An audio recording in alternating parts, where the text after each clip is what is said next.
Karena rahmat Allah itu tidak terbatas, warahmatullah tidak terbatas, semua dikasih rahmat. Meskipun Anda mencuri, hasil uang curiannya dipakai untuk beli soto Betawi, tetap enak rasanya. Itu namanya rahmat. Meskipun Anda, mohon maaf, Anda selingkuh itu haram tapi tetap enak. Itu namanya rahmat. Itu rahmat. Nah, kalau barokah tidak. Rahmat adalah yang dinikmati manusia di seluruh dunia dan jagat raya, tapi belum diregulasi oleh Allah. Nah, di antara rahmat-rahmat Tuhan yang kita nikmati ini, yang lolos di depan Allah namanya barokah. Maka gunanya presiden dan kabinet apa? Agar supaya semua rahmat Tuhan di Indonesia ini dijadikan barokah untuk rakyatnya. Jangan dijadikan azab untuk rakyatnya. Saya kira gitu. Silakan menjawab dengan idiom agama masing-masing. Assalamualaikum warahmatullahi wabarakatuh. Waalaikumsalam. Nah, Bapak sekalian, saya mohon negara kita ini mudah-mudahan suatu hari dipimpin oleh manusia yang lengkap, manusia yang memiliki pemahaman terhadap kompleksitas kehidupan yang tidak hanya berpikir hari ini tapi berpikir untuk, jadi kalau dalam bahasa Jawa ada pohon jati. Kata jati itu tidak karena dia namanya jati, tapi karena dia hakikatnya jati. Jadi jati, kalau Anda menanam padi 5 bulan bisa dipetik, bisa dipanen. Tapi kalau Anda menanam jati, Anda butuh 30 tahun sampai 50 tahun untuk mendapat manfaatnya. Maka orang yang berpikir ke depan jangka panjang, dia adalah orang yang memiliki kesejatian hidup. Orang yang tahu sejati itu apa. Sejati itu adalah gini. Jadi ibu, bapak, terutama dari pemerintah, tolong selalu,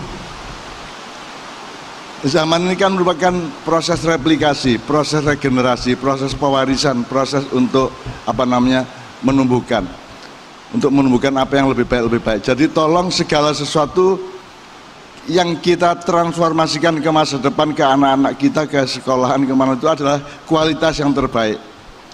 Karena dulu kita ini jagoan, kita ini dulu Garuda yang hebat, tapi kemudian kita tidak menyadari Garudanya, sehingga Garudanya kemudian sampai ke cucu Garuda tidak bisa terbang lagi karena terlalu dikurung. Kalau dikurung dia tidak akan hebat lagi sebagai Garuda. Kemudian lama-lama kita jadi emprit atau cipret, ibu-ibu sekalian. Nah, atau gini, kita dulu pendekar yang luar biasa, tapi karena kita tidak punya kesadaran regenerasi, kalau dalam Quran disebut ya ayyuhalladzina amanu taqullaha wal tandur nafsum ma qaddamat lighad wattaqullaha innallaha khabirum bima ta'malun. Wahai manusia, hendaklah engkau berpikir apa yang kamu tanam hari ini yang akan berbuah besok pagi. Anda harus berpikir akan punya buah apa, sehingga Anda sekarang berpikir nanam apa. Itu tadinya beliau maksudkan dengan generasi untuk tahun 2045 tadi itu. Jadi hendaklah diwariskan kualitas yang terbaik. Dulu kita punya pendekar silat, punya jurus 10, muridnya cuma dikasih 9. Kemudian perguruan berikutnya yang dari muridnya hanya memberikan 8, terus kemudian 7, kemudian 6, kemudian 5, sampai akhirnya kita nggak pendekar lagi. Sekarang kita nggak percaya diri lagi. Sekarang kita pikir cepot adalah badut. Ada lagu-lagu anak yang saya pernah dengarkan di Indonesia, Cepot, Gareng Petruk itu dianggap badut. Mereka bukan clown, mereka punakawan. Mereka yang namanya Cepot, Dawala, Bagong, Gareng Petruk, apalagi Semar. Kalau Anda mau belajar demokrasi, belajar kepada Semar, bapaknya si Cepot ini.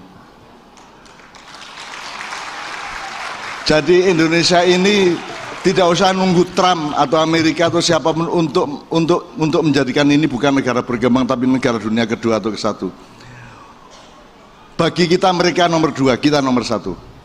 Saya tidak pernah taat kepada globalisasi, saya tidak pernah taat kepada cara berpikir barat, saya tidak pernah taat bahwa matahari itu terbit dari barat kemudian tenggelam di timur, matahari itu terbit di timur dan tenggelamnya di barat.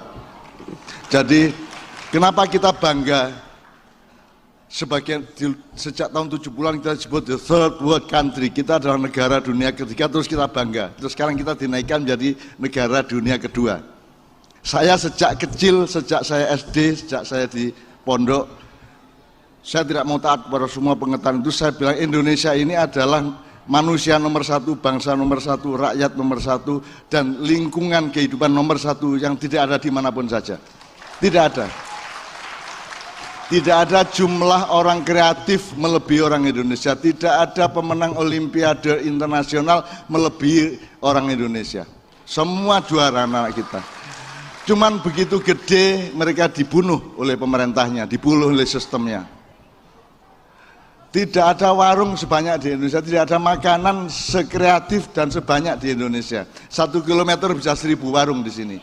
Anda pergi ke Myanmar, Anda pergi ke Thailand, apalagi ke Filipina, sangat sukar. Jangan lagi cari wedang jahe atau sekoteng. Jangankan lagi cari tempe geprek atau tempe penyet. Sangat sukar mencari kreativitas seperti itu. Timur aja ada banyak pohon melinjo, mereka tidak tahu bagaimana. Tidak tahu bagaimana memanfaatkannya. Kita ini apa saja menjadi baik. Kita ini menerapkan ayat Tuhan Rabbana ma khalaqta hadza batila. Tidak ada sesuatu pun yang diciptakan Allah yang sia-sia. Semuanya bermanfaat. Dan yang namanya ilmu adalah menemukan manfaat pada setiap apapun saja yang seolah-olah tidak bermanfaat. Ilmu adalah orang yang bisa menemukan manfaat pada apa saja, pada dirimu dan pada alam semesta. Itu yang disebut Tuhan. Oleh karena itu saya senang sekali dan saya mendukung. Dan Bapak-bapak, ibu-ibu sekalian, jangan lupa anak saya 3 orang semuanya sekolah di lingkungan sekolah sampean ini.